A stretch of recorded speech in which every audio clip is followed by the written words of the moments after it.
Today in our 2016 Ford Focus, we're going to be test fitting the Yakima JetStream Roof Rack system, consisting of part numbers Y00426. These are the Yakima JetStream Crossbars, 60 inches long.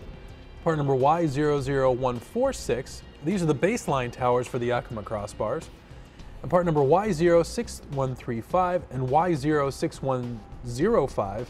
And these are the BaseClip Kits for the Ford Focus. The Yakima JetStream Roof Rack system is great for carrying a wide variety of accessories on your roof and also freeing up space inside your vehicle for you and your family. It has a weight capacity of 165 pounds with both bars, although you always want to double check with your vehicle's manual to make sure your roof can withstand that weight.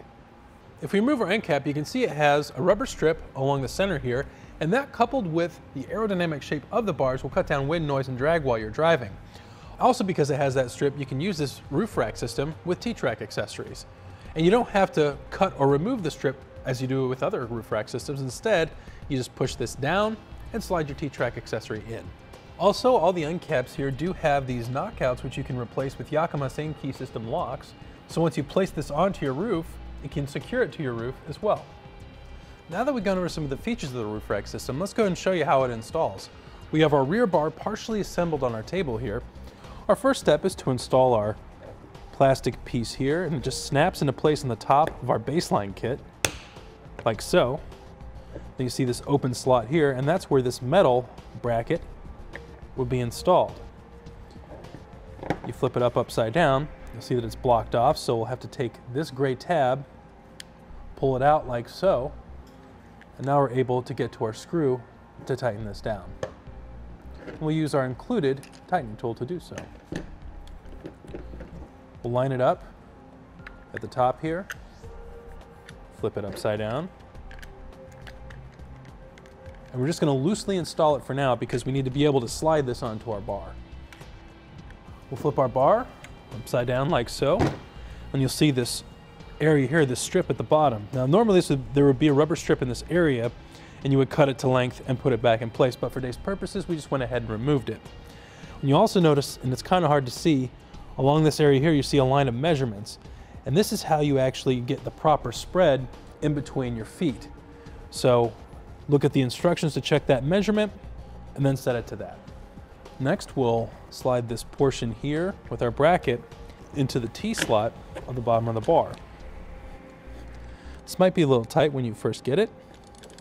There we go. Then find the corresponding number, and then we can finish tightening down our bolt. And one of the nice things about this tightening tool is once it's completely torqued where it needs to be, it will click so you don't over tighten it. All right, now we can push that gray tab shut again. And now our next setting is going to be this one here. Now you see it has 3 notches, so it's going to go more towards one side, the center, or the other. Now this is set by your instructions, so double check and see if it has to go back or forward a certain degree amount. Right now we do have it set in the right section, and we'll just tighten it down to make sure it doesn't move. And there we go. Next we'll take a rubber pad that comes with our clips, and we'll push it into place on the bottom, noting that the arrow is going to be facing away from the vehicle. Our final step, we'll install our end cap here, like so. And when the bar is set in place, I'm not setting it in any place in particular. Now once we have it on top of our roof, we'll take our crossbar spread, which is going to be from center of the bar to center of the bar. You can find this measurement in your instructions. And we'll do this on the other side as well. Next step, we'll open this gray piece here. We'll be able to get to our connection point for our clip. We'll lift that up slightly, and we'll just kind of push it into place like so. And you'll see that the clip is actually kind of hovering above the door here. To bring it down, you tighten up this screw, and it'll lower onto the door. We'll do this on the other side as well. Next, we'll tighten up this screw here. We'll get it snug on both sides and give about 5 or 6 turns each side until it's tightened down. Again, waiting for the click from our tightening tool. Then we'll shut our gray piece there. And our final step is to install our end caps. On the inside here, you can see they have these hooks, which will fit onto the connection points on our foot. We'll do this on the other side as well. With everything installed, now we're ready to load up our accessories and hit the road. And there you have it for the Yakima JetStream Roof Rack system on our 2016 Ford Focus. Click the link below to shop, learn more, or visit us at etrailer.com.